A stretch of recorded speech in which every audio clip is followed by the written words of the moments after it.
ایک گروپ ہے PTI کا جو مولانا فضل الرحمان کو مائنس کرنے کی کوشش کر رہا ہے، اور بیرسٹر سیف ہیں اور محمد علی درانی ہیں، ان کی جانب سے مولانا شیرانی کے ساتھ ملاقات کی گئی ہے. تو اس پر آپ کیا کہیں گے؟ اور دوسرا سر، جب بھی 26ویں ترامیم ہو یا 26 نومبر ہو یا اس سے پہلے 8 فروری ہو، کچھ ایسے خاص موقع آتے ہیں جب عمران خان سے پارٹی رہنماؤں کو نہیں ملنے دیا جاتا ہے، لیکن جب مقاصد پورے ہو جاتے ہیں تو پھر ملاقات کرنے دی جاتی ہے. اب ایسے کون سے مقاصد ہیں یا کون سا ایسا ڈر ہے گورنمنٹ کو یا اسٹیبلشمنٹ کو جو عمران خان سے نہیں ملنے دیا جا رہا؟ اصل میں اسٹیبلشمنٹ نہیں چاہتی، حکومت نہیں چاہتی کہ ہم اور اپوزیشن کی پارٹیاں ایک ساتھ چلے، چاہ کر مولانا صاحب کے ساتھ.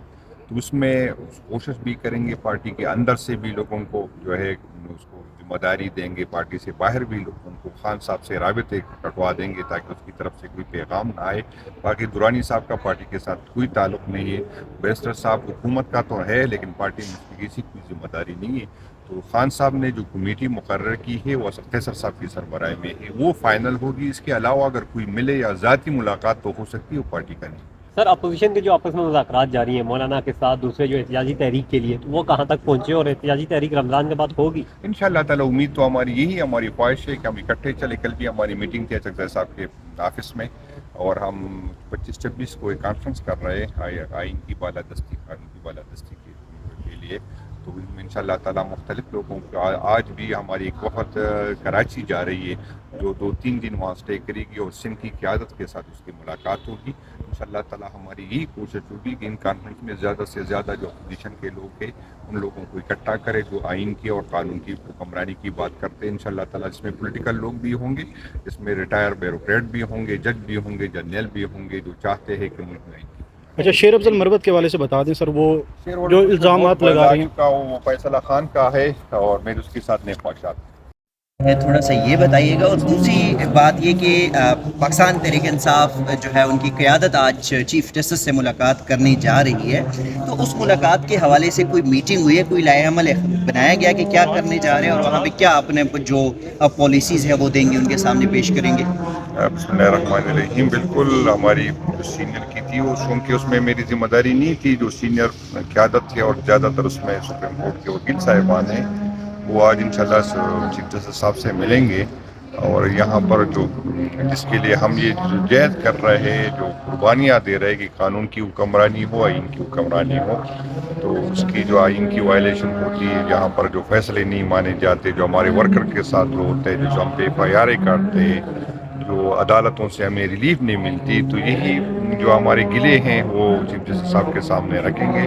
اور آج آپ کو سب کو پتہ ہے کہ جیل مینول کے مطابق بھی جو ہے جو قیدی ہوتا ہے اس کو اپنے دوستوں کے ساتھ، وکیلوں کے ساتھ، رشتہ داروں کے ساتھ ملنے کا جو ہے موقع ملتا ہے. لیکن تقریباً 1.5 مہینے ہو گئے ہمارا قائد عمران خان صاحب جو اس ملک کے جو وزیر اعظم رہ چکے ہیں اور پاکستان کے سب سے بڑی پارٹی کا لیڈر ہے، اس کو جیل مینول کے مطابق بھی ملاقات نہیں کرنے دے رہے. اور اس سے اس لیے آج ہم عدالت میں اسی مقصد کے لیے آئے کہ یہ عدالت کا جو حکم، ہائی کورٹ کا حکم ہے کہ ہفتے میں 1 دفعہ اس کو سیاسی لوگوں کے ساتھ ملاقات کی جائے. اور بار بار ہم کنٹمپٹری بھی جاتے ہیں، لیکن بدقسمتی یہ ہے کہ یہاں پر کچھ طاقتیں ایسی ہے جو نہ قانون مانتی ہے، نہ عدالتوں کو مانتی ہے، اور نہ عدالتوں کے حکم کو مانتی ہے. تو مجبوری میں بار بار ہم نہیں چاہتے کہ عدالتوں کا وقت ضائع ہو، لیکن بدقسمتی یہ ہے کہ یہاں پر فیصلے تو ہو جاتے ہیں لیکن امپلیمنٹ نہیں ہوتے. اور ہمارے چیف جسٹس صاحب سے یہی ریکویسٹ ہے کہ ایک دفعہ آپ اس پہ موٹو لے. یہاں پر جب حکم جاتا ہے تو امپلیمنٹ نہیں کیوں نہیں ہوتا؟ آیا آئین سے کون مرا ہوا ہے، یا آئین سے بالا تر ہے، یا ایسی کون سی طاقتیں ہے جو آئین سے؟ اور کیونکہ اس ملک کی جو ہے اس ملک کو اگر ہم نے آگے بڑھنا ہے، ہم نے ترقی کرنی ہے، تو اس کے لیے واحد جو ہے اس کا حل ہے وہ قانون کی حکمرانی ہونی چاہیے. جنید اکبر صاحب، یہ بتائیے گا، یو کے میں احتجاج کر رہی ہے PTI.